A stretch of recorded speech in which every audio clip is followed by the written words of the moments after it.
What's up, guys? I have nothing to say, no witty intro for this week's movie. So, you know what? Just enjoy a nice little Hacksaw Jim Duggan. Ho! Hey, folks, I'm WWE Hall of Famer Hacksaw Jim Duggan, and you're listening to Horrible Horror. Tough guy, so bad, it's scary. Horrible horror, so bad it's scary. Splitting up is never okay. Plot, who needs it? Don't turn on the lights. Cars don't ever start, but that's alright. Running upstairs instead of out the door. Good acting, what do we need that for? Horrible horror, so bad it's scary. Enjoy the show, but not really.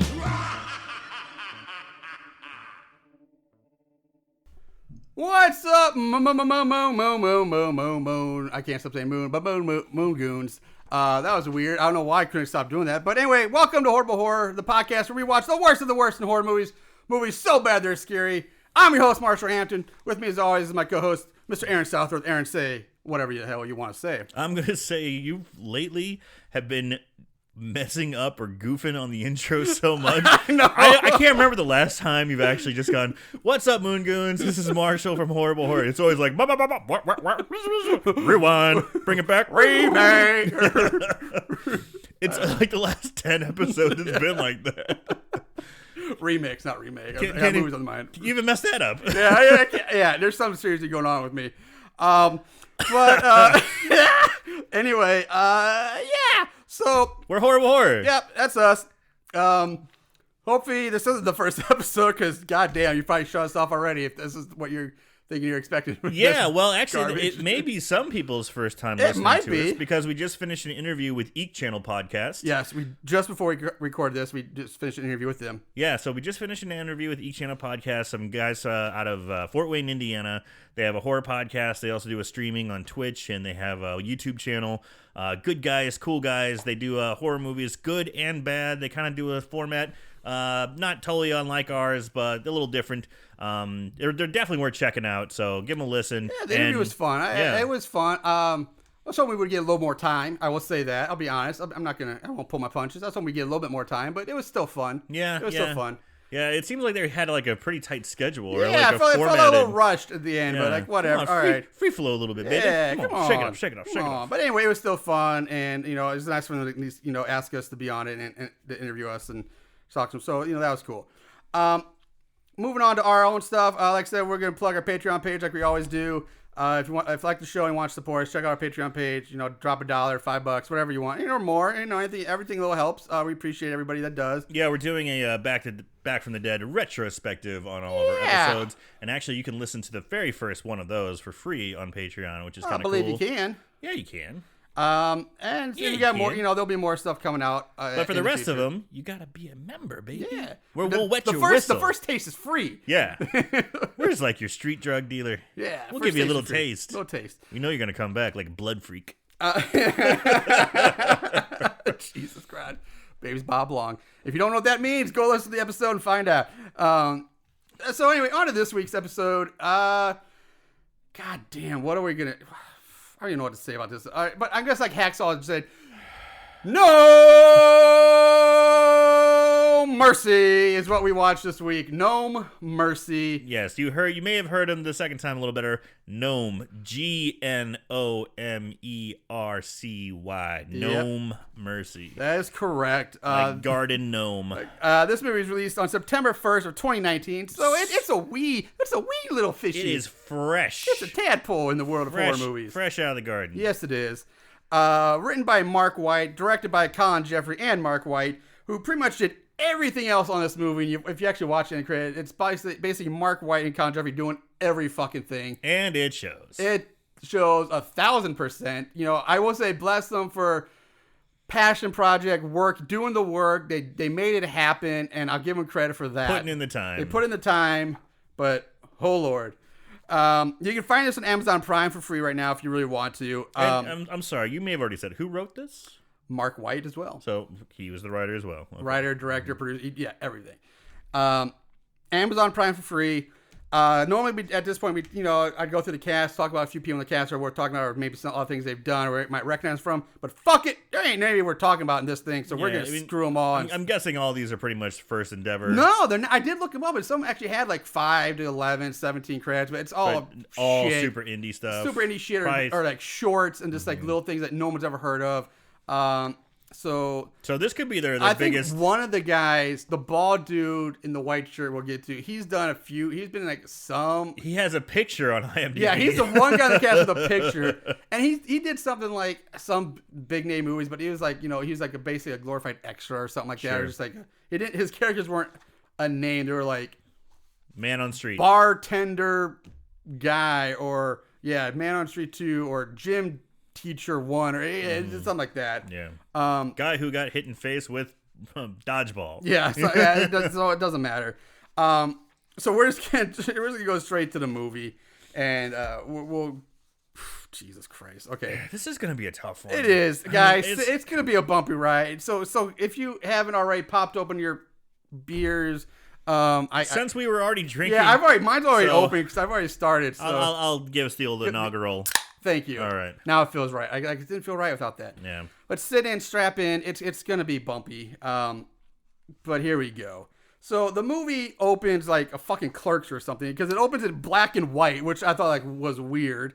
It's black and white with a bald man in a white dress shirt driving down the road in his car at night, ranting about how he got caught cheating and blaming the bitch that it's her fault that he got caught cheating on her. And then a wooden thing pops up from his crotch, so he's basically getting roadhead. And she's like, I'm having trouble doing this if you keep talking about your girlfriend. Yeah, or your wife, or whatever the fuck it is. And so blah blah blah. They end up pulling over. The guy gets out to go take a piss in the woods.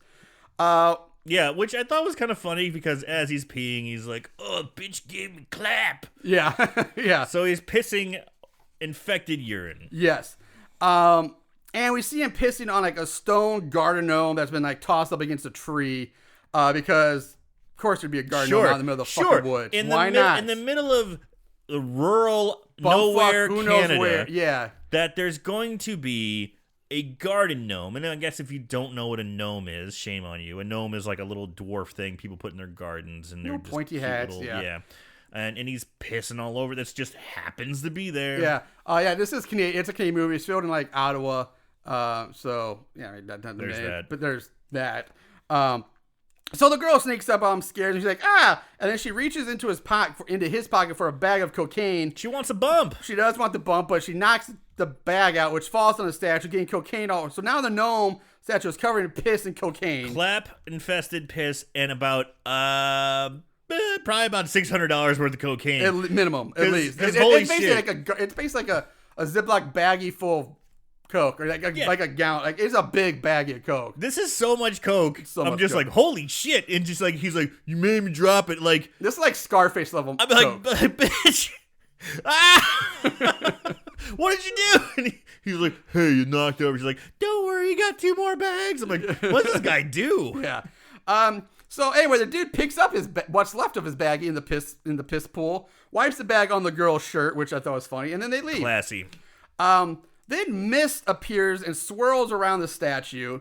There's a brief cutaway, but when it comes back, the statue has been replaced by a 6-foot-tall dude dressed like a homeless guy with a horribly fake long beard. We're talking the shitty-ass beard that has like the little black strap you just strap around your head, and like it's pulled up to it's like a Santa beard, only black. Your mall Santa beard. It's just black instead of only gray. Black. Yeah, it's terrible. So homeless gnome grunts, he's like, and growls, and it cuts back to the couple. The dude's walking back to the car, and then just out of nowhere, for no reason that we see, he just falls over. Yeah. He's walking, just boop, he's on the ground. Makes no sense. The girl bends down to check on him. Homeless gnome appears, standing over the both of them. The girl tries to run, but gets grabbed by the gnome and tossed to the ground. At this point, the dude gets up, sees what's happening inside, he's like, fuck you, bitch, I'm out. He takes off, he leaves the girl. Classy guy. Yep. Classy guy. The girl sets up the one-liner, sets up the title card by saying, no, please have mercy. And then she gets killed by the gnome via a shovel. We don't see it. Roll the opening title card that says, Gnome Mercy. Gnome Mercy. Yeah. Wah, wah, wah. So that's how our film starts. Opens. That's the open So of it. it's all shot in black and white. And Yeah. and it kind of had, and like we kind of cruise over, but the dialogue is like kind of shitty. The sound quality is really bad. Everything about this movie is bad. The sound quality is bad. The video quality is bad. The lighting sucks. Oh, the lighting's horrible. The lighting is horrible and just gets worse. I had to turn on the subtitles to find out what they were saying at certain times because I couldn't understand what they were I saying. kind of have to do that with all of them. That's kind of like my go. Anytime I'm doing a movie for the show, I was like, subtitles on. I understand that, but you will admit there's times where you can't understand what the characters are saying. Yeah. They're mumbling. The microphone. They're talking away from the microphone. Which I don't think they even had a boom mic. It's probably just a mic on the camera. I don't know. It's really bad. Yeah. It's really poorly done. So now the movie switches from black and white into color. Hey. Which I was like, what? Oh, okay. Now we're going that way. All right. Well, so I'm like, was that a flashback? Was that in the past? Are we in the present now? We're going from Clerks to Clerks 2. Yeah. Yes. And we jumped to some house party where people are doing blow and drinking and smoking other drugs. Yeah, there is so much drug smoke and snorting during this thing. It's insane. This movie just loves cocaine. Yeah. This movie them Ottawa people just love those fucking cocaine. They ain't got much to do but do a lot of blow. So after the party, you meet our main group of late teen to early 20-something kids. I'm assuming they're college students. Yeah, I'm assuming. It's tough. It's so tough because they look, I would say, they look more college. Yeah. But they're saying things like, after the summer, we may never see each other again. So that means, like, I think more high school because everybody goes, a lot of people go off to different colleges. Yeah. And, like, there's a lot of people from high school I have never seen since high school. So, I'm like, you go to college, and, like, sometimes you might not, but you kind of say, I don't know. It seemed more high schoolish at the time. They never quite put a pin in it, but man, they are college age people. But they're doing very more college age too with the drugs and the beer. And we drink beer in high school too. Whatever, we were bad. Their maturity level is also more college level. Yes, but they don't put it. But it's just the things they say. Yeah, because it's like the things they do say more college. But the things they say seem more high school. When you graduate college, it's like I never said I'm never gonna see you again because guess what? I can just drive. Yeah, I'm an adult now. I can see you. If I really want to see you, I'll fucking see you. Yeah, and high school is like, when I'm a 17-year-old graduating. I'm never gonna see you again. Yeah, you never really realize. Plus, keep in mind, this is made in this year. Yeah, social media is a thing. Like, you're gonna see each other. You're like, oh, I'll see you on Facebook. You're gonna get sick of them. Yeah, like, come on. That was just piss poor writing. Yeah, the writing in the whole movie is bad. There's some really shitty, lazy writing throughout this. That's and we're just in the first 5 minutes. So at this point, trying to get names is impossible for any of these fuckers. The only name I get at this point is Chuck, who's really not even in the main group. He's this guy hosting the party. He'll come back later, but Chuck is the only name I get at this point. So they sit around and talk about how much they're going to miss each other once the summer ends. And then I do pick up the name of our main guy. His name is Jason. And Jason suggests, now the main party's over. Everybody's chilling around. He suggests that they have one more big party, even though they just had one, just for them. His girl friend, she's like, hey, why don't we all go up to your parents' cottage? Let's go to your parents' cottage. Yeah, just for us. And like, okay. So the other couple, Jason's best friend and his best friend's horse-faced, witch-looking girlfriend agree. So the four of them decide. Why did you go there? Why? She's just not an attractive girl. And right the back, like, witch face, horse face, bitch. I'm sorry. She's so hard to look at for me. Go right after her with guns blazing. Poor girl. I know. I do feel bad. That was rude. I'm sorry, but this girl is hard to look at. I hope she never hears this, but I'm like, the thing is, she might. She might, yeah. It's like, it's just, I could go on a lot about, all right, we'll move on.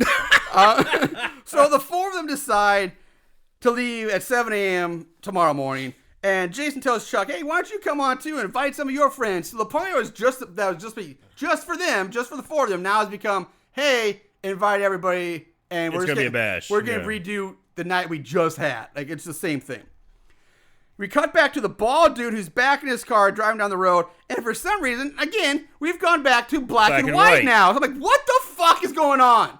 Pick one. Is it a black and white movie? Is it a color movie? Why is this guy only in black and white? That's never explained. This isn't a fucking flashback as we find out. It happens in the present day, the same time as everything else. Saying, why is it in black and white? I don't know, and it angers me a lot. Marshall's got some issues tonight, man. You are letting it loose. I've had a rough week. I got a little steam somehow. Anyway, so the dude, his car breaks down now for no reason. It breaks down, which is stupid. It's so dumb. There's no explanation for it. He's just driving. Oh, my car broke down. And he starts going, oh. Basically, I'm sorry, but a guy who drives around, who basically walks around with like $2,000 worth of coke in his pockets. I think we'd have a car that wouldn't just break down on him. Randomly break down. Yeah, it's not going to be driving around a jalopy junker. Most cars these days just don't randomly break down. No. There's always a warning sign something's happening.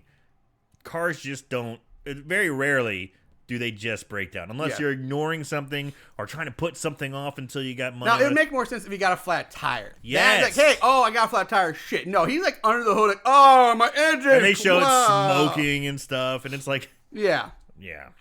So, again, lazy writing. Yeah, and that's it. And then we just cut to the next morning at Jason's house, and it's back in color again. Ugh! I really want to I want to fucking scream.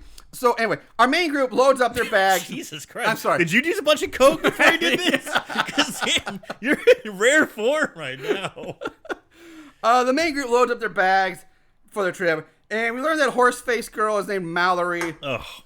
There's also a side plot storyline going on with Mallory and her ex-boyfriend who keeps calling her and harassing her. It's fucking retarded, stupid, it's dumb, I hate it, it doesn't matter, but it keeps happening. They load up, off they go. Marshall, I'm so proud of you. Cue driving montage. At one point, they come across the bald dude laying. He's just like taking a nap on the side of the road now. Yeah, now this is this is our they're driving, they're doing their cute montage, like, hey, we're on a road trip, we're going to the cabin. Yeah. And they're driving past our guy we saw in black and white. And there he is in living color. Passed out alongside of the road. Yeah, nothing wrong. It looks like he decided, I'm going to take a little nap here. So they pull over to check on him. And on the ground next to him is like a giant red pointy hat. The gnome's hat. Yeah. So they pass. He's like, "Oh man, we gotta check on him. Let's see if he's okay." And the bald dude gets pissed off. He's like, "Fuck you! Don't touch me! Don't help me! Who the fuck get away from me, man!" Yeah, they're shaking him. They're like, "Hey man, you okay?" The guy gets up, but he looks pissed off. He throws the gnome hat at him. He like gets again. This guy. It's lazy writing. This is one of those. We see this all the fucking time in horror movies, especially indie horror movies, where you have that asshole guy who just has no character, no personality, other than just being an asshole in everything he does, every scene, everything he says. Like, why? What? Why would he be so mad that these people are hell? He's passed on the side of the road. His car is broken. You'd think he'd want that. He'd be like, "Get the fuck away from me, man!" Ugh. It's stupid. I hate this. It's so rare to see the evil genius in indie horror movies. It doesn't have to be an evil genius. Just someone who can, adjust their mood a little bit, so they're not just a crazy person all the time. Yeah. It's all the time. And it's not that hard to do, but. Sure enough. Even if he's an asshole in the beginning to the girl, he could be like, "Oh, dude, thanks for my car broke." Why would he be? There's no reason for him to be an asshole to these people who are trying to actually help him. Or still be bad. He'd be like, "Oh, thanks," and then like have a little plot in his head that he's going to sabotage him in some way. Yeah. But again, even the biggest assholes still were like, "Yeah, I'm broke down. I need help." Yeah, not just fuck you, man. The guy's not Rambo. It's like he's self-sufficient. Like, I'm going to do this on my own. He's a fucking, I don't know, whatever he is. The main group just gets back in the car and they drive away, leaving him on the side of the road. He throws the gnome hat at him. They take the gnome hat and they run off. Yeah. Our group of kids take the gnome hat. And this is one of many, many completely useless and pointless scenes we're going to see throughout this movie. It really, nothing ever comes from this scene at all. No. You think it means something. You would think so. Okay, our gnome is running around killing, or has killed somebody. Our bald guy is trying to escape the gnome, or at least trying to, looks like he's trying to escape him. Dude, some guy just murdered my girl in the woods. Can you give me a hand? I need to go call the cops. And the hat's next to him, and the kids take the hat. And it seems like that's a plot device. Yeah, not really. They finally arrive at the cottage where suddenly 2 new girls just pop up from out of fucking nowhere. They weren't in the SUV. They weren't part of this group. They're just, hey, we're here. Yep. But they make it seem like they were there the whole time, which they clearly weren't. Where the fuck they come from, we don't know. Who cares?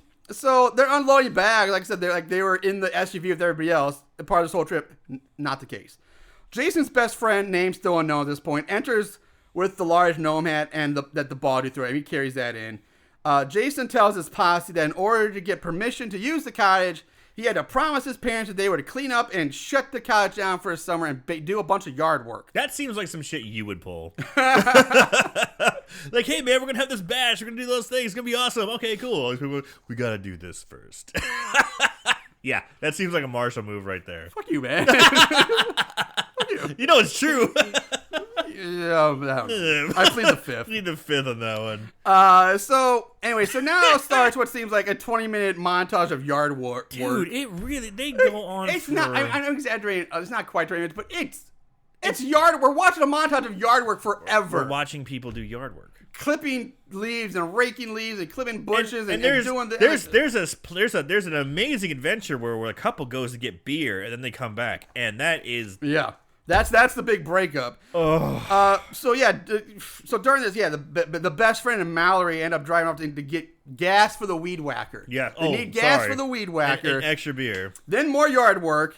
And Jason tells the other 2 random girls, like, hey, the ones that just showed up out of nowhere. He's like, why don't you guys just, take a break, stop breaking them leaves and, hang out or something. So we go back to Mallory and her and the best friend in the car on the way to the gas station. This is where I wrote my notes. Mallory I find really hard to look at, but we're moving on. Back at the cottage, Jason and his girl, still unknown at this point, continue with the yard work. Yes, more yard work. She finds another stone gnome statue in their garden. Yeah, then they start talking about the gnomes, about how the gnomes help a garden grow better. Yeah, there's some backstory about a grandma. Yeah, it's like the grandma. Basically, Jason says something about his grandma went crazy with dementia, and she loved and gnomes. had brain cancer, but she loved gnomes. So they bought her like a shit ton of gnomes and put her around her house to keep her happy. When grandma died, they're like, fuck it, get rid of all the gnomes except for this one. They kept one. And who cares? And that's the one that's girlfriend. That's it. Again, doesn't fucking matter. There's no lore. You'll find nothing in this movie matters. I'm gonna try and remember to just say this rant from the very end, but goddamn. So now we cut to some random bird watching dude with his camera trying to get pictures of like some rare birds or something. Oh, the like yellow-billed pecker. Yellow-billed, yes. And now we start the dick puns. And he just keeps saying, "Come here, pecker." Hey, give me a little pecker, you little pecker, little pecker. I'm gonna get you a pecker. I love peckers. Are we cutting away to this guy just to do a lazy dick joke? Pretty much. Yep. That's exactly what we're doing. Yep. At one point he stumbles, he loses his glasses, and while feeling around for him, he ends up filling up the homeless gnome's dick. He grabs his dick and puts his glasses on. And he says, "Oh, that's not the pecker I'm looking for. That's the wrong pecker. Wrong pecker. Wrong pecker." Ha ha. Wah. Fucking. Yeah. So Birdwatcher takes off running. The gnome throws a garden trowel at the guy, which strikes him in the Birdwatcher in the back of the head. The prongs impale themselves in the back of Birdwatcher's skull, killing him. He's dead. Horrible effect. Sounds better when you actually describe it in audio than you see it in video. It's terrible. Yeah. It's awful.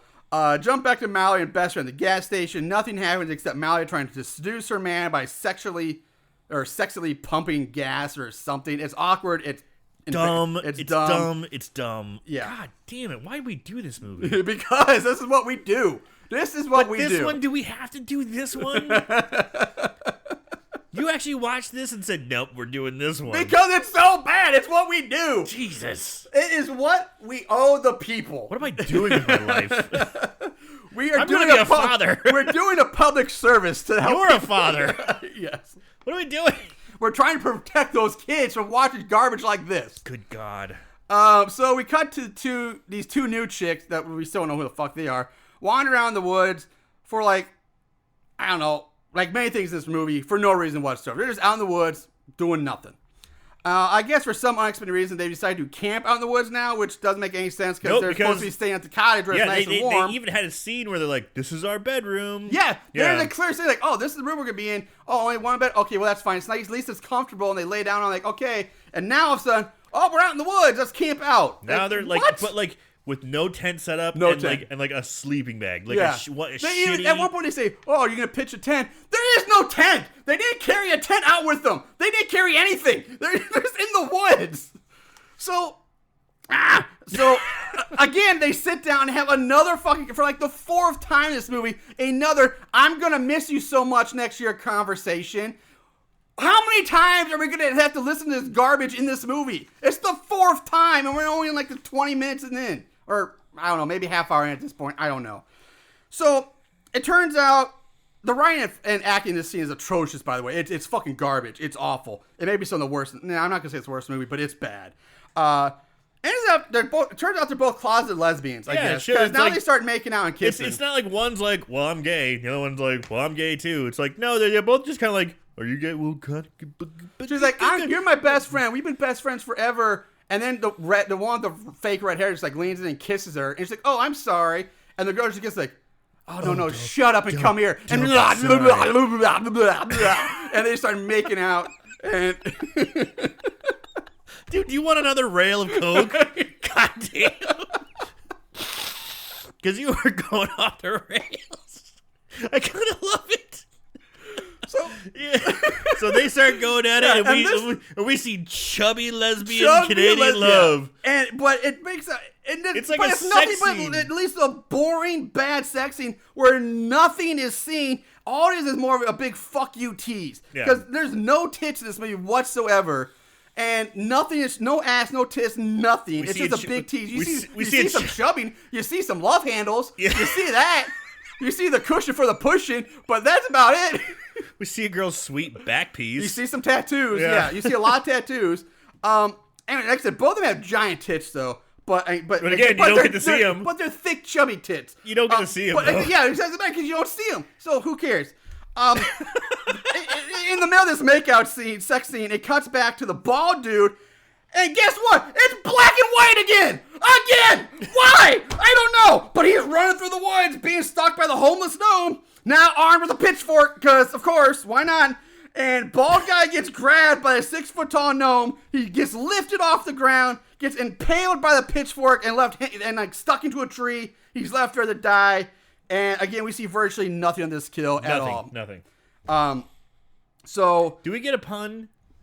Yeah, there's always a pun. Oh, he gives him a nut flick. He flicks him in the nuts. He's like, "There's a hand job for you." That's what he does. He sticks him. He goes. I think he says, "Fork you." Oh yeah, the bald guy's like, "Fuck you," and then Norm goes, "No, fork you," and he stabs him with the pitchfork.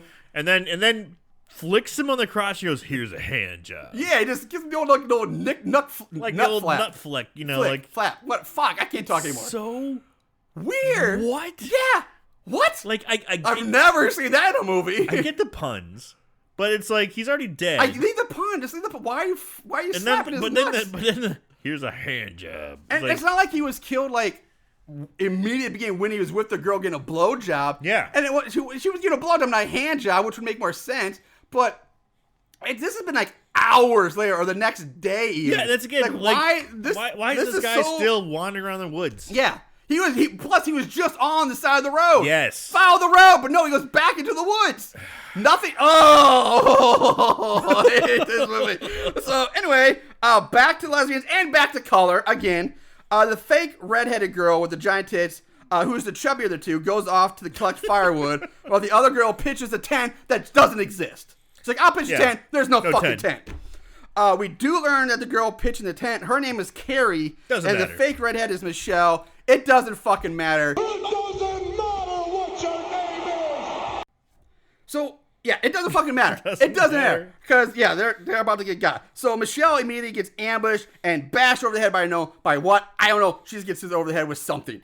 Yeah, Carrie, it's this happens a lot. This happens a lot in this where the movie. camera gets too close, you kind of see an arm move, and it's too dark to tell what happens, and then it's like someone's on the ground like, Well, this scene is still daylight, but your point is like it's too close. Yeah. Like it's such a close, you can't. It's far too you close. see movement, but you don't see what's hitting her or what's happening. Yeah. How close they are in proximity to each other. Yeah, it's really You bad. see like a flash of his jacket and her red hair kind of fly, and that's it. Mm-hmm. And then she's like, bleh.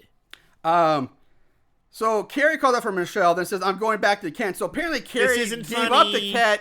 It's like, okay, here's a timeline. Michelle. It doesn't matter what their names are. The fake redhead goes off to get wood, and like the other one's like, "I'll pitch a 10," but like then 10 seconds later she gives up on the 10. Like she goes out after the other girl. Other girl gets ambushed. Like, "Where are you? Where are you?" "Okay, fuck you. I'm going back to the tent." And it's like, what? Why'd you leave? You're supposed to, yeah. Anyway, so, it doesn't matter. She turns around, Carrie now, this is Carrie. She goes back to, she turns around, and we get a super, super close-up of the gnome's blood-covered face, and that's it. You don't even see what happens to her. It's just his face, and it cuts back to the cottage, where the other four are sitting around the table playing sexual Scrabble. So yeah, again, another horrible scene of just filler and bad writing. So lazy. It's everything in this movie is lazy. Sexual Scrabble. Come on, guys. Jesus fucking Christ. Like, oh, look at this word, blowjob. Whoa, wet. Whoa, I want this and that oral. Yeah, cock and like, oh Jesus. So that's that makes me think like more like, okay, that's high school shit right there. If there be college, it should have been like drinking game Scrabble or something like that. But it's just regardless, it's lazy and it's dumb. idiotic. It's just dumb. It's asinine. So that's it. We see that scene, which is a waste, and then we go back to Michelle, who turns out to still be alive. She's lying on the ground, bloody, while the gnome then like stabs a shovel between her legs. The gnome then goes over to Carrie, who's still alive, grabs her by the ankle and drags her over to the shovel that's sticking out of the ground. And at this point, the gnome must have been a fan of like the Friday the 13th, the game, because he rips off part 4 Jason here and kills Carrie by cutting her in half, using the blade of the shovel to split her in two as he pulls her across the crotch first, just like in the video game. Aaron, you haven't seen that one. Is that what he did? That's what he did. Because he jams the shovel in there with just enough of the blade of the shovel sticking out. He pulls her crotch first up to the blade of it, and then an ankle in each hand yanks her through the shovel, and the blade's supposed to get vaged and split her up. Again, there are no effects. It's just like a little pull and she's dead. That's what's supposed to happen, but it's not. It's horribly done. I couldn't tell what was happening. Again, it's just so dark. And it's so close, and the shot is so bad. It's just, yeah. And that's what's supposed to have happened. I was like, he's pulling her around, and now she's dead. Yeah, it's just like, if you guys have played Friday the 13th, the game, and you played part 4 Jason with the big meat cleaver, pig stuffer, or whatever it's called, you know the kill I'm talking about. Only it's nowhere near as cool looking in the game as it is in the game. We go back to the house. The group hears some noises, so Jason and his bestie decide to go outside to check it out. They split up to circle around the house, find nothing. Inside now, Mallory's roided out ex, who's also a ninja apparently, has just broken in, just shows up, even though the two guys like went out to look for him, went out the front door, circled around the house with nothing, but the dude just magically in the house. And he's just like a Canadian Vin Diesel. He's this roided out bald guy who is like, again, awful in every sense of the word, but he's just demanding that Mallory come back to him. And at this point, I'm sorry, but I'm like, this dude can do so much better than Mallory. Why are you hanging on to this? Like, dude, with that body, yeah, you're an asshole, but girls are going to want to fuck you because you look like that. I mean, Jesus Christ. You're a specimen, and you're holding on to this Seabiscuit wig? Like, come on. Like, what is wrong with you? So... Anyway, so Jason and his bestie, they get back in the house and they try to ask them, like, dude, you gotta get out here. A fight breaks out. The roided out ex, Canadian Vin Diesel, kicks the shit out of both Jason and his best friend, and then just basically leaves on his own. Just beats the shit out of him. He's like, fine, I'm leaving. And honestly, I was glad to see that. Yeah. I'm so glad like they didn't like overpower him. Like, Yeah, that makes it because that guy would have kicked because Jason and his best friend are not so much bigger than huge. That. The guy's like monstrous. He's like professional wrestler size big. Like he's a big guy. So anyway, the group ends up calling the cops to report the accident, the incident. The local cop shows up, who talks like he's got a mouthful of molasses. He's just kind of slow talking, good old Canadian he's the old Canadian, the Southern Canadian good old boy. Yeah. So that is such a thing.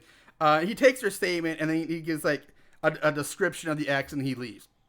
So the next day, we cut to a random local guy out fishing early in the morning. And now the film, I don't know if you saw it, but the film gets really weird looking here. It's not like it's doing like some. It's not doing like a weird visual special effects or This is a mistake. It's weird because it's choppy. It's no like filters. it's on a delay or something. Yeah, because it's hard to describe. It's like sped up slow motion, or it's just everything about this whole thing looks weird. It's very odd It's and definitely off-putting. a mistake. Yeah. So anyway, again, this scene is completely pointless other than just have another random kill, or just filler to add to the body count. But it does have one of the more unique actual kills that you can actually see in this movie. So basically, after a while, the fisherman's line breaks, and he has to redo it. So this leads him bending down over his tackle box to get out his lure and his tools or whatever he's going to fix it.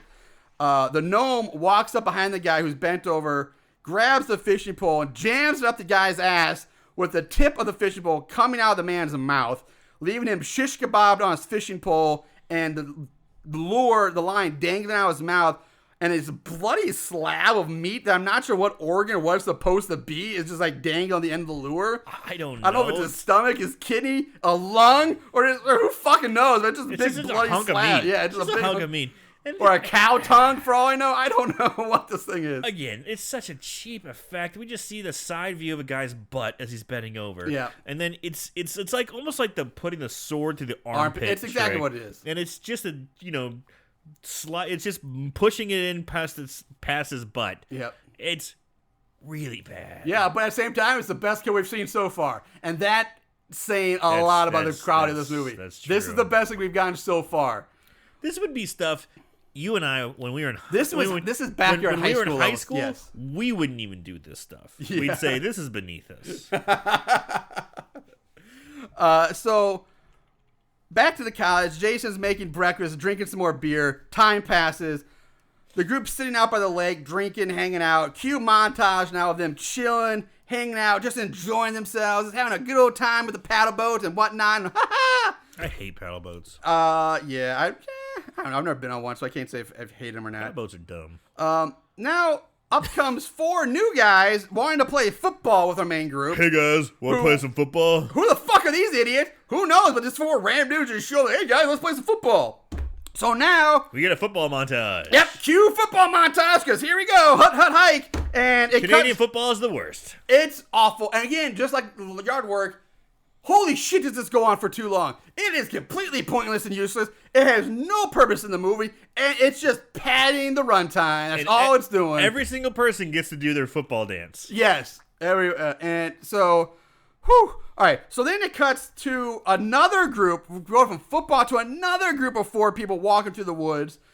This group is 3 guys and a girl, led by one of the guys is Chuck, who we saw at the very beginning of the movie, trying to get them to Jason's cottage. Yeah, so Chuck, the guy who had the original house party, yes, who was invited to the party. I guess they never told him where to go. Apparently, because we're about to rant on that too. Because it makes zero fucking sense that they're hiking through the goddamn woods to get there. Just randomly fucking drive your car there. It's been clearly established that you can easily drive this couch because we've seen Jason do it. The cop did it. Apparently, the roided out ex has done it. But these assholes are out in the woods. I don't know where to go. How do we get there? Must be up in mountain country, out in the middle of nowhere. We need a dog sled to get there. Ha ha. I don't know. So anyway, fucking these assholes are trekking through the woods. They get ambushed by the gnome, of course. Who, while he's there, who knows? But he pops up, easily kills all 3 of the dumbass Canucks with a completely, this completely useless girl just cowers behind a tree. And the acting of this girl is so fucking bad. Seriously, it's not hard to cower behind a tree and look scared, but this dumbass bitch she manages to fuck that up. I don't know what she's doing or what drugs she's on, but oh my god, this is, Whoa! Whoa! I can't even put into word how ridiculous and stupid this girl looks. Like, but this whole scene, all these guys are just kind of they're all like barely holding on from laughing. They're all about to break. They're all just like, we're making a movie. They're all just seconds away, and it's like this is when you hire your friends or your buddy who just doesn't really want to do it. It's like, I guess I'll help out, and has no skin in the game. It's like, oh, here comes the killer. Ooh, no, I'm scared. He's got a big dumb smile on his face. Yes! And this is the same attitude like our friends had when we were in like 14 making movies in my backyard. It's that same like kind of looking at the camera like wink, we're making a movie. It's that attitude, but still trying to be like, oh no, I'm gonna get killed. Yeah. It's that attitude. It shows. So it really shows. Chuck, he gets drowned in the creek. Guy 2 gets his head stomped in, like curb stomped under a big old gnome boot. And then Guy 3 gets his back broken from being smashed up against a tree. With all the guys dead, the gnome turns attention to the useless girl. He grabs her by her pants. She manages to pull out of them, so she's running in her underwear. So this is where it's supposed to be her sex appeal. Oh, she's running in her black panties. Ha ha ha. Yay. So hot. And then the gnome catches up her, grabs her by the shirt. She slips out of that too. No, the shirt just rips. Fucking Hulk Hogan rips the shirt off. So now she's in a bra and underwear running through the woods. Ha ha, look at her. Ha. And so, of course, she's in a bra and panties. And, of course, she trips and falls. Oh, no. The gnome stands over her while she's looking all stupid and can't act with a goddamn anything. I don't know. And she screams and she's like, ah! And the screen just goes black. And then we hear like a splatting noise or something like that. End of the scene. Boo. Boo. Ugh. Boo. Back to the cottage we go, where the footballers have shown up now looking to party. Party dudes. More wasted filler of all the guys sitting around playing poker, drinking, and telling stories. Cocaine. There's cocaine. Yeah, there's cocaine in this scene too. I missed that one then. But yeah, they're sitting around drinking, telling stories, being dumb. And I won't lie, at this point, I started fast forwarding through the movie. I just started fast forwarding. I kept pausing. Like, party. I'm just pausing, like, how much longer? Like, first time I paused, I'm like 15 minutes, and I'm like, oh no. Well, I've watched this movie. I watched it twice. Fuck you. Yeah. Jesus, yeah. I'm because sorry. the first time I knew how long these fillers. I'm like, oh, fast forward, so I know something. So they order a pizza. The pizza dude, he has zero fucking problems finding the place, even though Chuck's like, where's this place at? He gets there. He runs out there, no problem. He gets there so fast, and even James is like, wow, the pizza's still high. He's like, yeah, dude, I just drove out here for speed delivery. Like, what the fuck is going on with this place? So That's pizza so dude funny. leaves on the way back to the car. He spots the gnome, so he decides to strike up a conversation with the gnome, asking gnome if he really is a gnome, and if they really do take care of people's gardens while they sleep. He asked him, hey, you want to come back to my place because my mom's garden's a mess? Do you have a card? Do you have a website? Yeah, he's like, hey, do you have a business card? Are you on Facebook? Let me hit you up. I'm like, honestly, this thing is probably the one time I'm like, this is kind of fun. It's kind of fun. I get it. Okay, this is the one part where I'm like, I can tolerate this one. I'm like, I like the direction that they're going here. Yeah. You know. So at this point, you can also hear the sounds of like an idling chainsaw or weed whacker, something with an engine. You can hear it idling off screen. Very far in the distance. Very, very far, but you can hear it. The gnome grabs pizza guy, tosses him to the ground, but then the camera cuts, and like it cuts away to kill him. And so all we see is the pizza dude being thrown, like kind of thrown to the ground. It cuts back to pizza dude, and all we see now is that he's been cut in half somehow, and we see his bloody lower half and some shitty looking intestines. And that kind of lead up to his upper half. But like, what? What happened? Like, what did he get thrown on? Because we don't see a weapon on the ground. And he certainly didn't cut him in half with a chainsaw because you don't, like, what happened? It's supposed to be a chainsaw. I It's guess, but there's Jesus. a point where he kind of rears back. But again, the camera's so close to him, you don't see anything in his hand. But you don't even hear the pizza dude, like, scream, like, No. I'm being cut in half, holy shit. Or, Yeah. And you don't hear the, it just throws to the ground, and cut he says away. something like, you get half off. Or something like, yeah, cut away and cut back, and he's just cut in half. Yeah. Like, what? What? So, also, like, I'm gonna try to remember that. No, shit, hold on. Let me write a note here. Wow. Okay. That's a first. Yeah. Back inside, the party gets interrupted by the local cop now showing up again to tell them to turn the music down, Because to they're keep the partying noise too down, hard. which makes zero sense. I'm so confused because according to this movie, this cottage is both so far out in the middle of fucking nowhere that some people can't drive to it, while yet somehow the pizza guy is able to deliver a still hot pizza to it, but it's also isolated and peaceful and serene. But yet somehow his neighbors so close that he can call a noise complaint on all these people because they have neighbors close enough to hear it. But you can clearly Nothing see makes any sense in this movie. It's so bad. It's pick a theme and stick with it, writers. Is it isolated and peaceful, or is it right there with anything else? Which one is it? It can't be both. It can't be. The cop gives the kids a kind warning. Like, all right, just keep it down, guys. It's all right. And he's like, well, I gotta go walk back to my car. Sorry to leave it way back down there. What? No cop is gonna leave his car like a mile down the road to go walk up to the house he's gotta give a citation to. He's like, I was leaving here because I need to get my steps in on my Fitbit for the day. No cop's gonna fucking do that. Why would they do this? Like, it's so fucking bad. It's lazy writing. It's horrible. I hate this. Anyway, as you can guess, the cop, he gets got by the gnome on his way back to his car. The gnome just pops up, kills the cop with the chainsaw, which all we see is him screaming, blood spraying everywhere. As they throw fake blood on him. And I love how somehow in this, gnome is like, I guess like a mash, like ice carver or wood carver with the chainsaw, because he manages to carve off the cop's coat. And like once he's wearing his coat, every time we see the cop, he's wearing his blue police coat, and he's getting cut with the chainsaw. Cut to gnome, blood spraying in the gnome's face. Cut back to the cop. Coat's gone. He's just wearing a white shirt. T-shirt. Coat is gone. Yeah, his uniform's gone too. It's just a white T-shirt. White shirt. God and damn this movie. like I said, if we haven't met, the gnome splits out one-liners after nearly every single kill. I don't feel like I'm talking very much during this. You're just going on a rant. I'm just sitting here quietly, like nodding, like, yep, that happened. Yep. This one-liner is something like pig tastes like chicken as he licks the blood off his fingers. So yeah.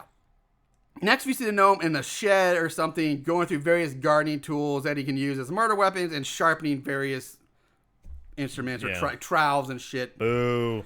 Now we cut to two of the random football guys now walking through the woods for no reason. Guys are leaving the party. Yeah, one stops to tie his shoes, or they're going down to the lake or something. Which, let's talk about this. I gotta talk about. They say beach a few times. There's no fucking beach. It's a lake in Canada. It's just grass that goes into the lake. It's grass and then lake. It's like, ugh, bro. There's no beach. There's no sand. There's no sandbar. There's no nothing. And first of all, and then there's scenes where that montage where you saw the main group sitting around having fun. They're sitting there in these plastic outdoor chairs with the cottage right behind them. They're sitting there and they're by the lake. They're looking out on the lake. The lake's like right by the cottage, but these fuckers like hiking through the woods to get to the lake. Again, nothing makes sense like geography wise here. So one guy stops to take his I gotta stop and tie my shoe. The other guy keeps going. So the shoe tire gets up, steps on this is like a goddamn Bugs Bunny cartoon. He steps on like a trowel or a gardening hoe, and like or a shovel, and he steps on the blade, and it sends the shaft. The wooden head right up and hits him in the face. Is that what happened again? Yes. It's so dark. That's what happened. It's so poorly shot. I just saw something hit him in the face. I'm like, I guess the gnome's they show here. his foot, and he steps on the hoe. Didn't even see it. The handle of the shaft comes and smacks him in the face. Only attached to that, the end of the haft is like zip tied to it is like another gardening trowel, and the prongs of it dig into the guy's neck. I was wondering what happened. I'm like, it didn't make sense. So the other guy who was with the runs up is like, dude, you okay? He's got a fucking gardening trowel sticking out his neck. He's gushing blood. You okay? Hey, stay here. I'll go get help. He ain't going anywhere, dude. Like, come on. So guy 2 runs off and instantly gets grabbed by the gnome. The gnome kills this guy. But what being one of the most unique kills in this movie ever. He kicks the guy repeatedly so hard in the balls that the guy literally coughs his balls out of his mouth and dies. I felt like this was a lazy but somewhat unique kill. Yeah. Yeah, he has him. He's kicking him. his butt is facing the guy who's doing the kicking, so he's kicking through his legs. And he kicks him a couple times. Like 3 times. Enough that he's kicked his balls out of his nutsack, somehow into his stomach and out his mouth. Yeah, I don't think they don't. The stomach isn't. I don't know how that would work. Doesn't work that way. Yeah, it doesn't work that way. Work. But definitely. But it's the most unique. Haven't seen that one. Yeah. I was kind of like, huh. Yeah. Part of me was like, yay, and part of me was like, boo. So he's dead. And then we never see the other guy again, the shoe tie. He just dies, I guess, because we never see him again. Really? Yeah. The one with the trowel stuffed in the hook. Yeah, he's dead. We cut to one of the other football guys also wandering out in the woods at night now for no reason whatsoever. He gets tripped and then hog-tied by the gnome. So the gnome just like trips him, sticks his foot out. Oh, yeah. Which, by the way, means the gnome would have been like arm's reach because the guy, this is one of those like, stick your foot out, he trips over the gnome's foot, so there's no way he wouldn't have been seen. Like, no, he wouldn't have seen the gnome. The gnome's not a small person. He's like at least 6 foot, and like they put like He's padding a on his shoulder to make him look looking guy. bigger. Yeah. But so he trips the guy and then just hog ties him with ease. That guy doesn't even struggle. He's like, oh. The gnome then goes and gets a wheelbarrow. I'm like, oh, okay, a wheelbarrow. This will be interesting. Like, is he gonna run the wheel over his head or something? But he uses like the stand, like the little balance part underneath the wheelbarrow, and smashes the guy's skull in with it by just like, it's almost like a Nutcracker-esque type thing. Like he just raises it up like and just smashes the guy's over and over again. again. Smash the guy's skull in, then covers his body in dirt. Which there wasn't dirt in the wheelbarrow when he got it. So where does this dirt come from? The dirt just magically appears in the wheelbarrow and he dumps it on the guy. That's it. Why do we watch this movie? Now we go back to Jason and his girlfriend, who are we're an hour and 2 minutes into this movie, and I finally learned her name. The girlfriend's name is Pamela, aka Pam. And these two are also out walking in the fucking woods. And why the hell is everybody fucking suddenly in the woods at night? They're at a party where it's warm, they're drinking, having a good time. Like, let's just go out into the woods at night for no reason. Sure. Not to mention that earlier in the day, several times throughout this movie, you've heard, it's freezing out here, it's so cold. Let's go inside. What are they decided to do? Let's go outside in the cold at night where nothing about this makes sense. There's not written movies like, hey, I have to go out here. They're just out there. Everybody's out in the woods, wandering around and who knows where at night. So Mallory and the best friend are also out wandering out because, yeah, why not? Just fuck it. Who cares? Oh, and I finally learned the best friend's name is Freddy. So I'm like, oh, this shit again. I've lost count of how many fucking times indie movies name their main characters after other horror movie icons.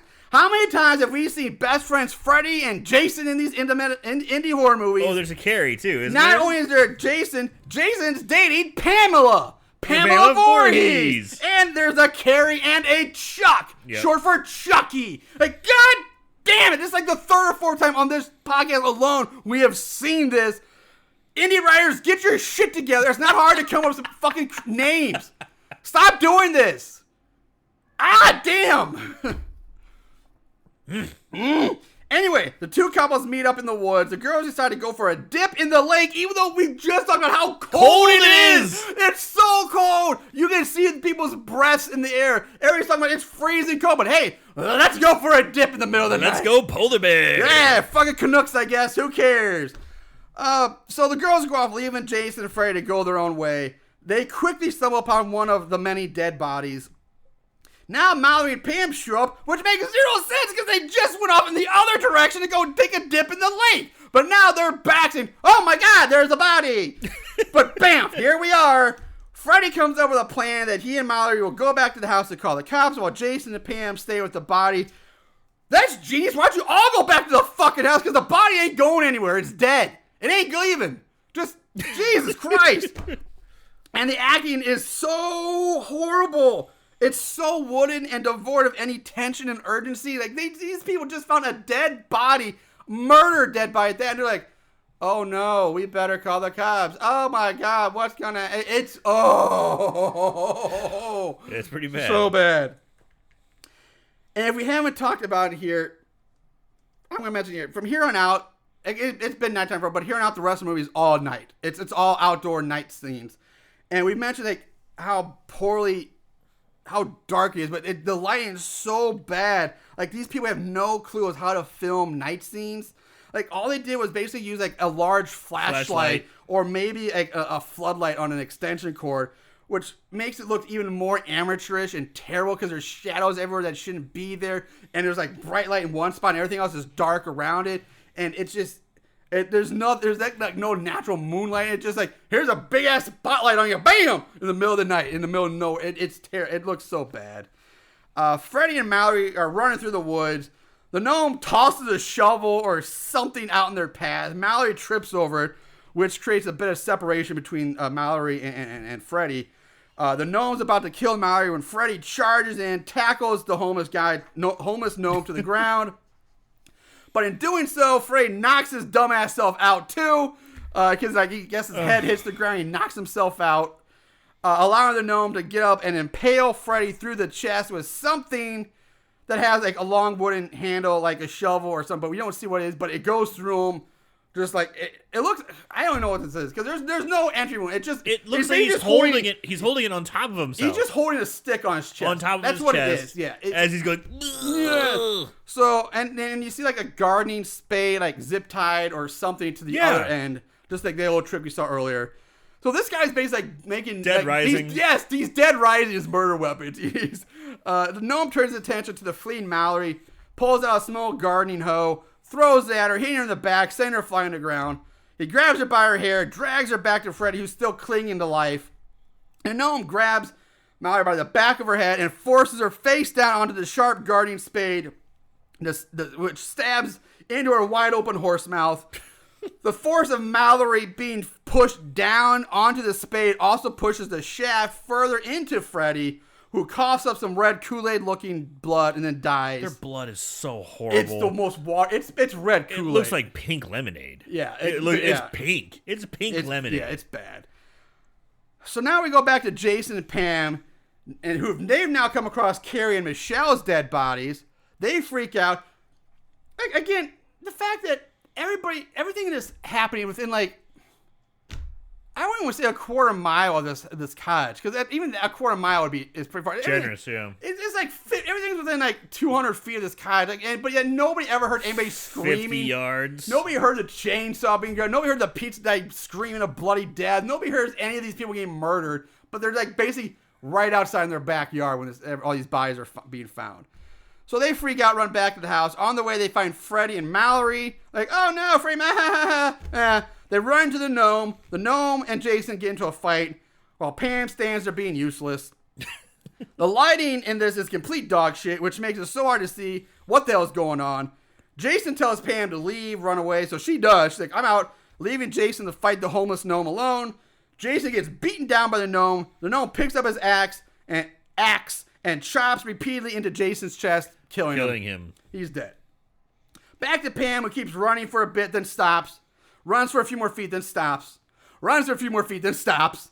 And she finally gets back to the house, grabs her phone, but before she can call, in comes Nomi, looking like he's sweating red Kool-Aid. Because it's supposed to be blood, but he's just sweating water. red. It's just so watery and watered down pink lemonade. Yeah. Pam knocks the red pointy gnome hat on the floor in front of Nomi, and when he goes to pick it up, she makes a break out the door. So this is the one point of the movie where I'm like, is this going to come back in any way, shape, or form? Is he going to stop his rampage once he puts his hat back on? Nope. Has no bearing whatsoever. They specifically showed that they brought the gnome hat back, and here he is. He finally gets his hat. And all they do is just, I'm going to knock it on the floor and run. That's the whole part of the hat. He just goes, oh, there's my hat. He puts it on and goes back to bullshit. Yeah. Terrible. So the gnome follows after Pam after he puts on his hat. And she gets in the car. She's looking for her keys. Gnome grabs her through the window, but she's able to wiggle free and escape out the passenger side door. She runs off again. This time she finds Jason's dead body. She has enough time, even though she's being chased by a homicidal gnome. But she has time to take a knee next to Jason's corpse, cry a little bit. And even has the thought process, like, I'm going to take off my coat and put it over his face. And then she gets up and runs away again.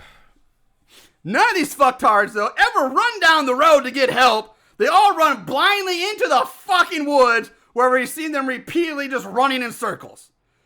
Not once do they go to get help. There's obviously neighbors nearby that have called the police to turn on their music. Do they go there? Nope. Do they run down the road, follow the road to get help to go to town? Nope. They're just running around the road like idiots with their heads cut off. Chickens with that. So that said, Pam 2 runs further into the woods. The gnome armed with a shovel just slowly stalks after her. And at this point, he actually looks like he's using like a walking. It looks like he's having trouble. He's tripping over sticks. He can't really quite make his way through the woods because they picked a terrible spot to film this. There's like walking up a hill. It's a slight hill and it's just overgrown, overbrush and like twigs and sticks and everything. Like the guy's like this stuff you need a machine to hack your way through. And he's like, just walk through there. He has the clever lines. Gnome where to run. Yep. Gnome where to hide. Yeah. So, after some more chase scene filler, where we clearly see the gnome behind Pam, he's behind her the whole time, chasing after her. He then somehow just ends up popping up in front of her and charges her with the shovel. Pam just like, fucking, just kicks him in the balls. Seriously, that's it. Easily done. Just kicks him in the balls. He collapses to the ground, in the heap on the ground. She takes the shovel and runs off. But she doesn't go very far because I think she's supposed to have come to like a cliff or a drop off. But this movie again does a terrible job of conveying that. So she turns and faces off against the gnome. And suddenly she becomes Bruce fucking Lee or Donatello. Because now she's like a goddamn master of the bow staff, swinging around like a fucking kung fu master while telling the gnome, it ends here. And then Pam just beats the shit out of the gnome with a shovel. Sure. She then holds the shovel like a baseball bat. Like, she, like, two hands, the very tip, like a baseball bat. And she's gonna she says to the gnome, fuck you. And then she just fucking Mark McGuire's the gnome in the face with the shovel.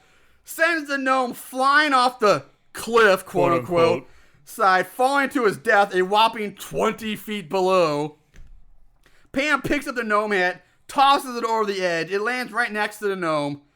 She collapses to the ground, curls up, cries a bit, fade to black, roll the credits in the shitty butt rock, and then the credits look like, like an opening credits of like an 80s or 90s shitty sitcom, because the people like doing something and they look at the camera like, hey, and or like, thumbs up, and like see Mallory clipping bushes and she looks up like, gives a wink and a thumb like, hey, like, it's the worst. And then you watch the credits some more if you really want to, and they show some shit like outtakes or some goofs or unused footage or some crap. It doesn't fucking matter. It's all garbage. That's fucking Gnomercy, guys. Thank God that's over. Jesus Christ. All right. Dude. Never pick a movie like this again. I felt like I got hate fucked. And I don't think I said like 3 words. And all you did was just yell. You're right. The whole podcast. You just yelled and yelled and yelled and yelled. And I just sit here and took it. Just spread my cheeks open and took it. After a while, I'm like, I can't get a word in. Because Marshall's just yelling into the microphone with rage. This was not fun. I felt like I got assaulted by you. My God. I'm sorry. Whew. I'm sorry. You're right. Dude, I'm like sweating over here. I can see you. Yes. You were so angry. The whole podcast. Like at first I'm trying to get in here and there and slow it down. And I'd slow it down, but you just ramp right back up. I did. I went hard in the paint. Yeah. What's going on, buddy? Do you need to see somebody? Yeah, I probably Holy do. shit. I probably only get some help. But you're right. I'm sorry. But at the same time, I kept waiting for you. I was like, I guess I kept going and getting random because like, he's not saying anything. I guess I gotta keep going. I gotta keep going because he's not saying anything. And I guess it just added to the effect of like, like, come on, Aaron, say something. Like, give me a break. I can't keep this up. I was getting scared. You're just getting so goddamn. I tried to slow it down, and I'm like, okay, this happened and this happened, and boy, that sure was bad. And then you're like, I'm like, okay, I can't. Just let him go. I'm sorry. And for those of you who still actually listen to this episode, 'cause you're right. You might have turned it off like 5 minutes and like, I can't handle this. This is, God help you if this is the first time you ever listened. This is not a normal episode. No. This is not normally how it is. So thank you. God bless you for sticking with us this long if you still are. All right. So with that said, the movie's done. Let's go on. God, this is going to be crazy bad, but let's go on to favorite kills. Don't act like you didn't love it. Favorite kill. All the kills were horrible. Yes. I'm sorry, but the lighting was horribly bad. The camera work was bad. The effects were bad. I can't stress enough how bad all this was. You nailed it on the head when you were talking about the flashlight effect. You know, it's basically someone standing off screen with a flashlight, shining it on half the movie. Yeah. It's pathetic. It's really bad. And with that being so close, you can hardly see any of the actual kills that are happening if they're supposed to be kills. So I guess my favorite kill would be the gnome getting killed because it's the end of the movie. Damn you. I didn't even think about that. You're right. That alone for that reason is probably great. But I wish I would have. I've said it in the past, but I didn't think about it for this one. For this one though, I'll go. They're all so bad. It's got to be either the fishing pole shish kebab, because at least they tried on that a little bit, or just the guy who gets his balls kicked so hard he coughs up his balls and dies. Yeah, I thought about that one too. But because I could I've never seen that in a movie before. That's crazy. I've seen the shish kebab stuff. We've seen stuff go up through asses and out mouths before. We've seen that. They did that in Knuckle Bones when they did a hell of a lot better. And so, you know what? Fuck it. I'm going to say the guy who gets kicked in the nuts so hard he coughs up his balls because it was unique. It was unique. It doesn't quite work that way. But, no, fuck. I don't know. Fuck. No, I'll take the gnome too because it signified the end of the movie. Booyah. Yeah. I wanted to say something else and try to be legit like we normally do, but you're right. If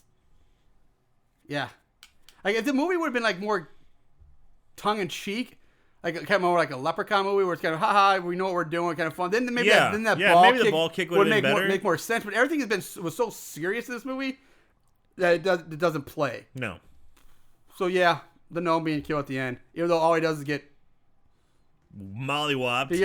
He falls off a cliff. That's falls a 20-foot drop into a 5-foot drop. Yeah, into a gravel parking lot. And then in the post scene credits, he's not dead. He reaches and grabs his hat. Oh, he did? I missed that part. Yeah. I must have turned out, but I figured that was going to happen. It was the very last. It was the end scene credit after all the credits roll. See, I once I got to the music or the songs stuff, I was like, I turned it off. What the fuck is wrong with Canadians playing that goddamn music? I swear to God, all the music that are playing is like Filter from 1992, 1993, and it's like, dude, this is 2019. Yeah, well, they just got it up there. And they're playing this heavy bass, methodical, slow. Well, that was it was that butt rock.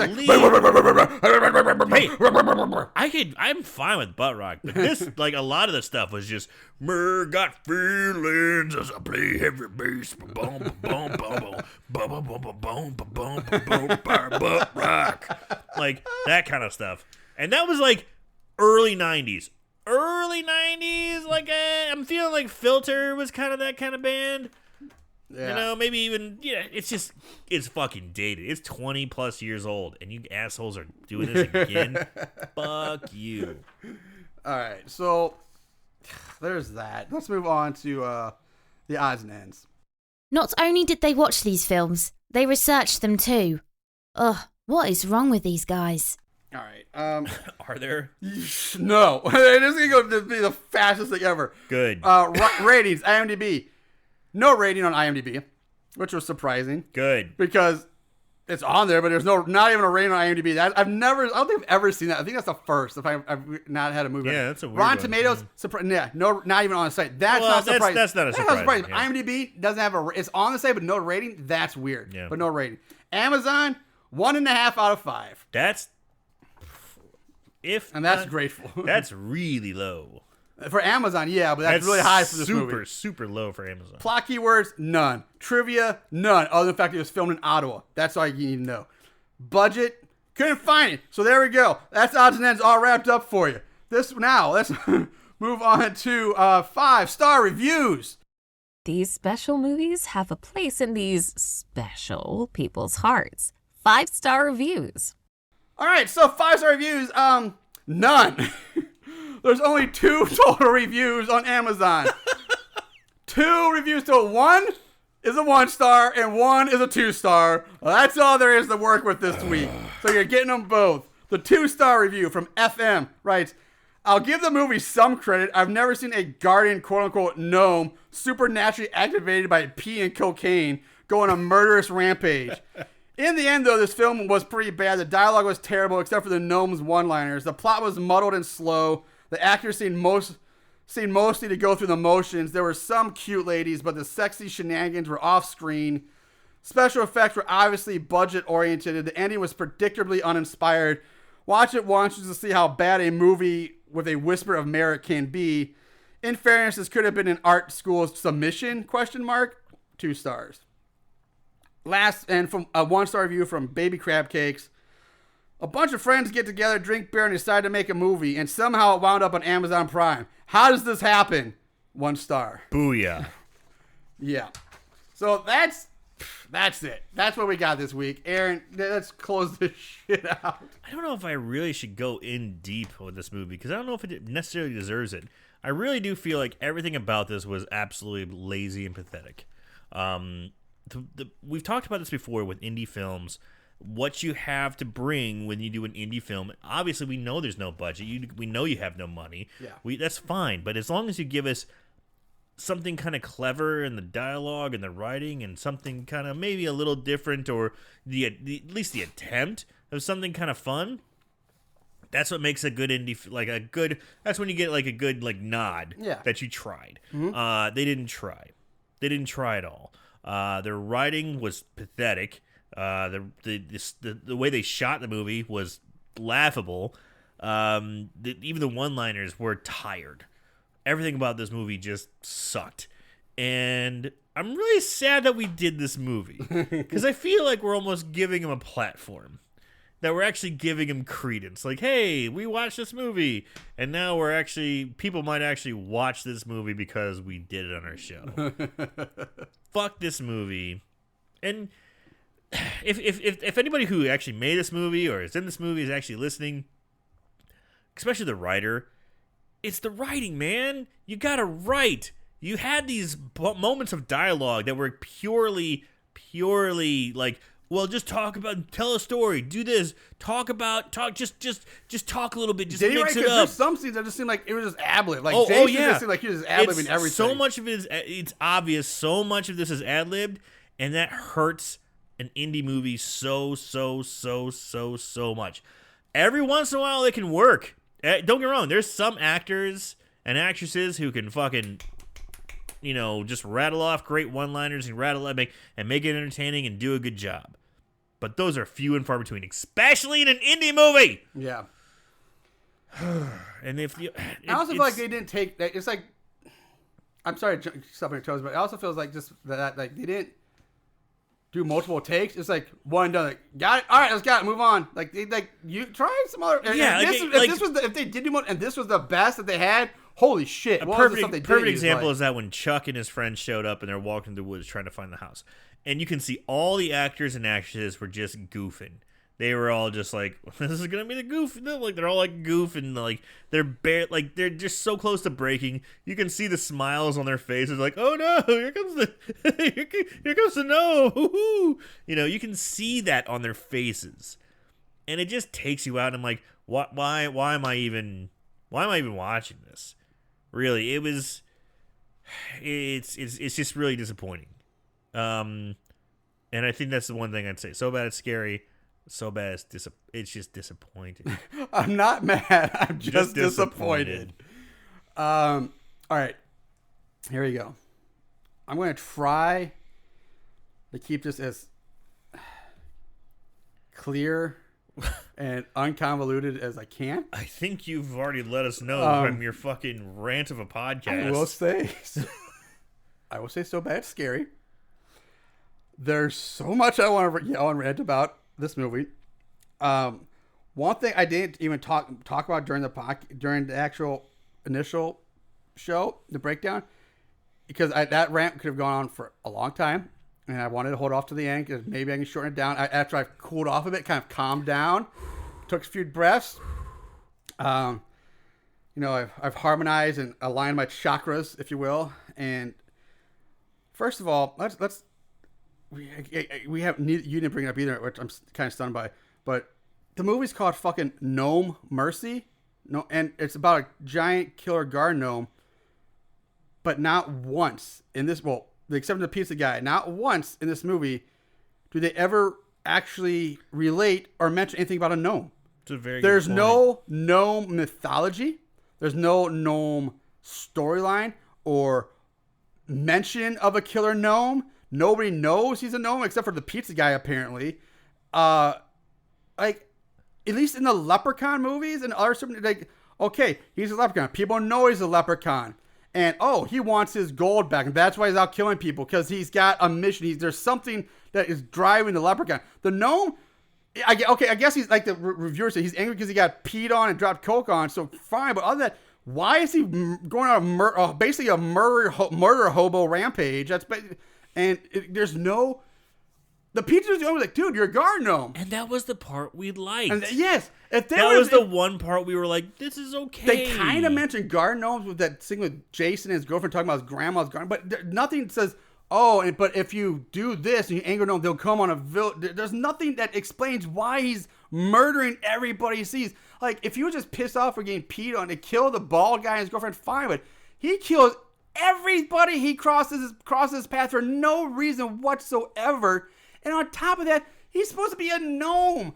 He's just like a 6-foot homeless dude in a beard. Like, at least, again, with like the Leprechaun movies or these other like weird... He was after his goal. He was but at the same time, there's also a shtick. They knew it was a cheesy premise. We're having kill, but we're doing a tongue-in-cheek, wink, wink. We're going to have fun with this silliness.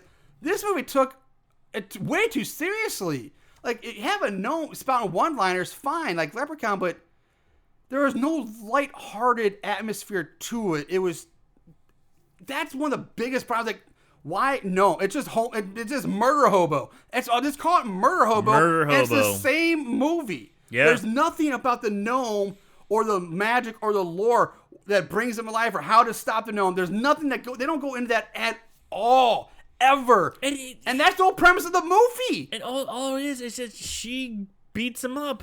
Yeah, and she beats him down. And we're talking about person after person after person after person after person who just don't beat him up. But somehow she's able to beat him up. There's nothing special about her. There's nothing special. And I think you actually skipped a kill. You did skip a kill. The big muscular dude, the boyfriend or whatever. Does he get killed? Yes. I missed it then. Because the gnome is walking down the street. I told you at one point I fast forwarded a lot of this movie when I say my notes. So that's probably part I just fast forwarded over. The gnome's walking down the street and he runs into the big muscular guy who's like, get the fuck out of my way. The gnome's holding like a branch with a bunch of leaves on it. He goes, you need to leaf. Oh, yes. And stabs him in the head. Yes. With a branch. And I'm like, okay, the first time I watched it, I remember that now. But so we have a roided out guy who's already shown he beat the shit out of two dudes by himself and like pushed all these people around, and he gets killed by the gnome. But the girl, no offense, I'm sorry, but this guy is a monster in comparison to anybody. He's bigger than the gnome. Yeah, he's gigantic. We've already seen him beat the shit out of people, but somehow this 110-pound girl. It's fuck this movie. Yeah, and like at least with like Leprechaun, like he's got his weaknesses like wrought iron or shamrocks. His weakness. Rome's just like, I guess is his weakness gardening tools because she beats him with a shovel. Like, I mean, I did say okay, at least they is his weakness confidence. Yeah, I did say she's just confident. She's like, you're going down. With the exception of the fishing pole, almost every murder weapon was a guarding instrument. So like there was a theme there. They kept it that. So I'm like, okay, that was at least I got that, but. yeah, if you're gonna have a no movie, have something about I don't know. I can't say more about that than I already did. But everything else about this movie is terrible. It really did. It felt like something we could have made when we were 14 years old in my backyard. Yeah. And Yeah. I hate being this harsh on a movie because these people, they did try. I mean, they tried. They made a movie. It's on Amazon. I don't know if they're making any money on it because it's free, but they made a movie. It's out there, so they did it. But it's so bad. And we've seen independent movies.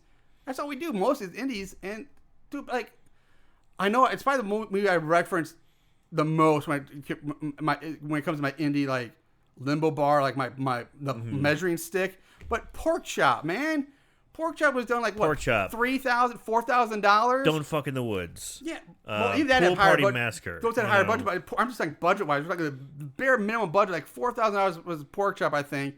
Super cheap, and it wasn't great. The special effects weren't groundbreaking, but they were there. The writing was there. There was parts I didn't like, but God, it's not that. You can do it. You can do it and do it successfully on that budget. And we found some we've liked that way.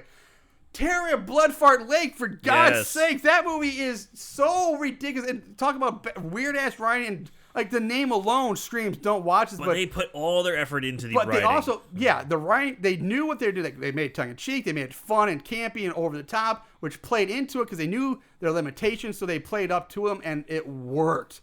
And that movie was fun to watch. This movie probably done probably the same budget area. I can't imagine it being that much different. Yeah. Just fell so much shorter in every possible way. So I'm bummed. Yeah, I'm bummed too about this movie. I'm just like in a bad mood now. I feel like you yelled at me for an hour. I'm sorry. I'll cuddle. I'll take you out, get you some nice chocolates, and cuddle with you for a little bit, and I'll make it up to you, baby. I just want like a McFlurry. A McFlurry? Yeah. All right, I'll get you a McFlurry. It's not that you were yelling at me. It's just I'm sitting across from you, and you just had like the fury of 1,000 suns as you're doing this. I'm just like, Mars is just yelling at me. I apologize, listeners. Maybe some of you found it enjoyable. If you're still listening, I don't know, but we're not going to talk even more about this movie. This thing is garbage. Don't watch it. Don't ever avoid it at all costs. So that's it, guys. Thanks for sticking with us. If you still are, we appreciate it. Let's do something fun next week. Maybe we'll do a watch along or something. Take me out for a fucking dinner or something. Yeah, take me out for like the equivalent of a podcast dinner. Give me something nice, Marshall. Do something nice for me. A podcast dinner? What was it, like a drive-through combo meal and a shake? I mean, what's a podcast? I'm just saying, do something nice for me. Okay. Because I felt bad. All right. I'm sorry, sweetheart. All right, guys. We'll be back later. We'll be back soon with another movie. In the meantime, watch more horror movies. And remember to always keep it tight. Woo!